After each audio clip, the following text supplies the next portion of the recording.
Hey everyone, I'm Esther Perez and I'm so excited to talk to you all about a recent trip I took to Louisville, Kentucky.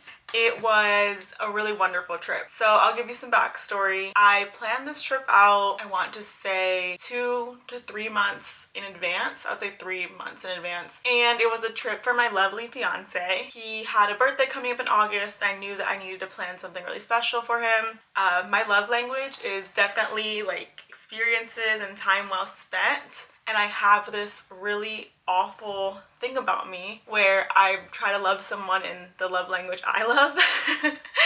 So I'm working on it. He is a person that loves gifts. And I did get him some gifts for his birthday, but I would say the bigger ones were like the experiences and the time that we spent together. That was really what I focused on. And unfortunately, that's just my gift giving style. Like my niece and nephews, I'll take them to Kalahari for Christmas because I want us all to hang out together and have a good time together.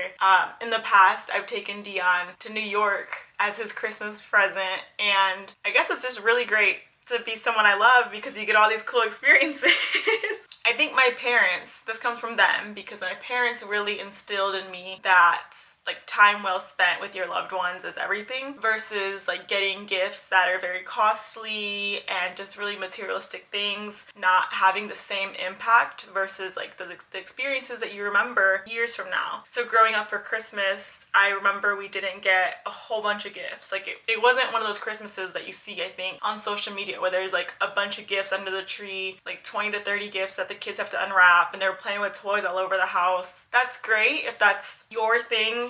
But growing up, we didn't have that. Instead, every year for Christmas, we would travel to Texas and visit family and see our cousins, get to really spend time in a new setting, and it was just a really great time. And I have so many good memories from taking those trips to Texas every year with my family. Man, did that start this experience thing for me of really being in love with the experience and really cherishing memories that I'm making with someone I love. So back to this trip. I know Dion really loves whiskey and bourbon. He is a dark liquor type of man. And I know he doesn't like driving for long periods of time. And I know we've been traveling a lot this summer, so hopping on a flight might have been a little tedious because of how much traveling we've been doing. We went to Spain earlier this year, like you all saw, and we are going to London and then Paris in the fall. So a lot of long flights this year. So taking all that into account, I was like, okay, I know we can go to Louisville, Kentucky and go try a distillery. It is only 3.5 hours away from Columbus where we stay. So this should work out. And so I just started mapping out the trip. And you'll see in the video description, I have a whole itinerary planned. So if you're able to follow the itinerary, totally do it. It was the best day ever. I do want to just run through the itinerary as you'll see it on the Google Doc just to talk through the different items, and I can also make longer videos about certain topics in this itinerary, but for the most part this video will be me just going over the full trip and how it went. So for starters, Dion's birthday is August 13th, which has fallen on Friday the 13th.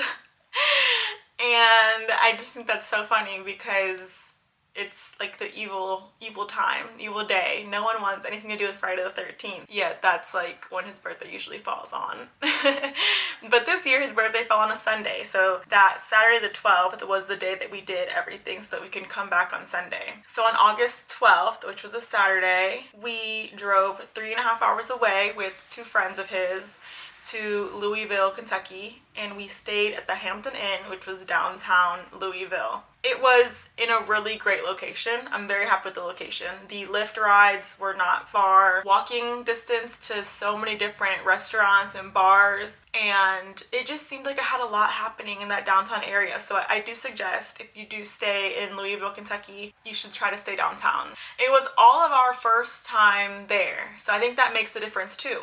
I think when I'm new to a city, I like to stay downtown where stuff is happening, sleeping. And then if I'm back for a different time, I might stay a little further out just to get a more realistic experience of what the city is like versus like the touristy life. So we got there around, I would say 12:30ish to the Hampton Inn downtown. And I'm gonna make a whole separate video, I think, on the Hampton Inn downtown. Would I stay again? Yes. However, I wouldn't stay for a long period of time. This trip was solely like a one-night trip. We did everything during the day and we were constantly outside of the hotel room. We really only needed it to sleep. And I think that makes all the difference when you're only going to stay somewhere for sleeping. You really don't need to have all of the extra amenities. And this room that we stayed in definitely didn't have a lot of extra amenities. It was very cheap, super cheap. I think the room started at around $107 a night, and then you could upgrade to like a king bed, and so overall it was super affordable. Like, I think it was good money spent on a good night's sleep. So because I had booked this trip like 4 months, 3 months out in advance, I was able to get us tickets to the Weller Distillery, and I did not know which distillery really Dion would want to go to. There's so many in the area. Louisville is like everything for distilleries. There's Angel's Envy there, the Weller one.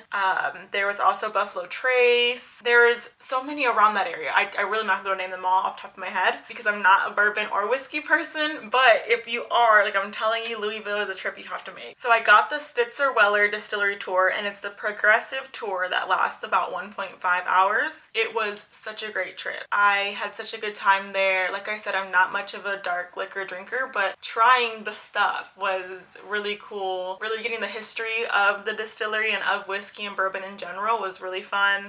Learned a lot about how it used to be like medicinal and she even compared it to how marijuana is medicinal nowadays. The tour ended around 3 o'clock. After that, we had like a full list. This is kind of where the day stuff of like just constantly being on the go took place. We took a lift from the distillery to the Nulu area, which is like the East Market district, and we started at Muth's Candies. And Muth's Candies has been around since forever, kind of just like the distillery. It is a staple to Louisville, and when I was searching up things to do, I was finding so many different food tours that you could pay for, and I was starting to look around like, well, what are these locations everyone's going to? Why would I pay for the tour when I can kind of just like spot the locations that are on these tours, and kind of morphed it to be my own. And so Muth's is a great starter point. They are so friendly in there. When I told them I was looking for the bourbon balls, which is like what they're known for, she brought out a sample for us. And so we got to try it first, and then we bought some bourbon balls. It's only open till 4 o'clock, so it's really important that if you do a Weller distillery tour or any type of distillery tour, make sure you end by 3ish so you can get to Muth's. After Muth's, we went to Taste Fine Wines and Bourbon, and it's a bar walking distance from Muth's Candies. The cool thing about how this itinerary is laid out is you really do not have to take lifts to a whole bunch of locations. A lot of stuff on this itinerary is walking distance. The only lifts you'll want to take is from the distillery to this Nulu area. At Taste Fine Wines, we got a charcuterie board or a charcuterie board, however you call it, and we got to try a frosé, and Dion did a flight. I don't remember his exact flight, but it was once again like some whiskey bourbon flight, and he was loving it. After that, we walked over to Royal's Hot Chicken, and I will say if I could redo the itinerary right after the distillery, I would have gone to Muth's because it closes at 4, and then I would have gone to Royal's Hot Chicken, and then I would have went to Taste. But that's just depending on how hungry you are. I was starving by the time I got to Royal's Hot Chicken, so definitely take that into consideration after a long day at the distillery tour. Royal's Hot Chicken was so good, so good. No reservation is needed. You can go right in. I will say for Muth's, Taste, and Royal's Hot Chicken, you really don't need reservations for them, but for the distillery tours, you really need to book in advance because they do get booked up very quickly. After Royal's Hot Chicken, we took Lime scooters back to the hotel because it was, I don't know, like a 10-minute scooter ride, so we thought, why not? It might have been shorter, maybe like 5 to 10. And it was a time now for like downtime. We kind of just like sat around the hotel room and got to relax before dinner. And dinner was at Repeal Oak Fired Steakhouse, and it was amazing. I did make reservations for us to go there make them in advance because it does get booked up. It's a really nice steakhouse. I would say probably one of the better steakhouses I've been to. And the server was amazing. I think he made the whole experience wonderful. I told them ahead of time that it was someone's birthday, and they came out with banana pudding or banana bread cake, something like that, for Dion for his birthday. So I thought that was a really great gesture from them. The food was amazing. Go check it out, seriously. We were shocked because Dion said that the seafood that he tried tasted so fresh. And the server was able to tell us that that's because they have a UPS center there where all of the items go and then get shipped out. So a lot of the seafood isn't necessarily, frozen for long periods of time before getting to them. And I think that really makes a difference for the taste.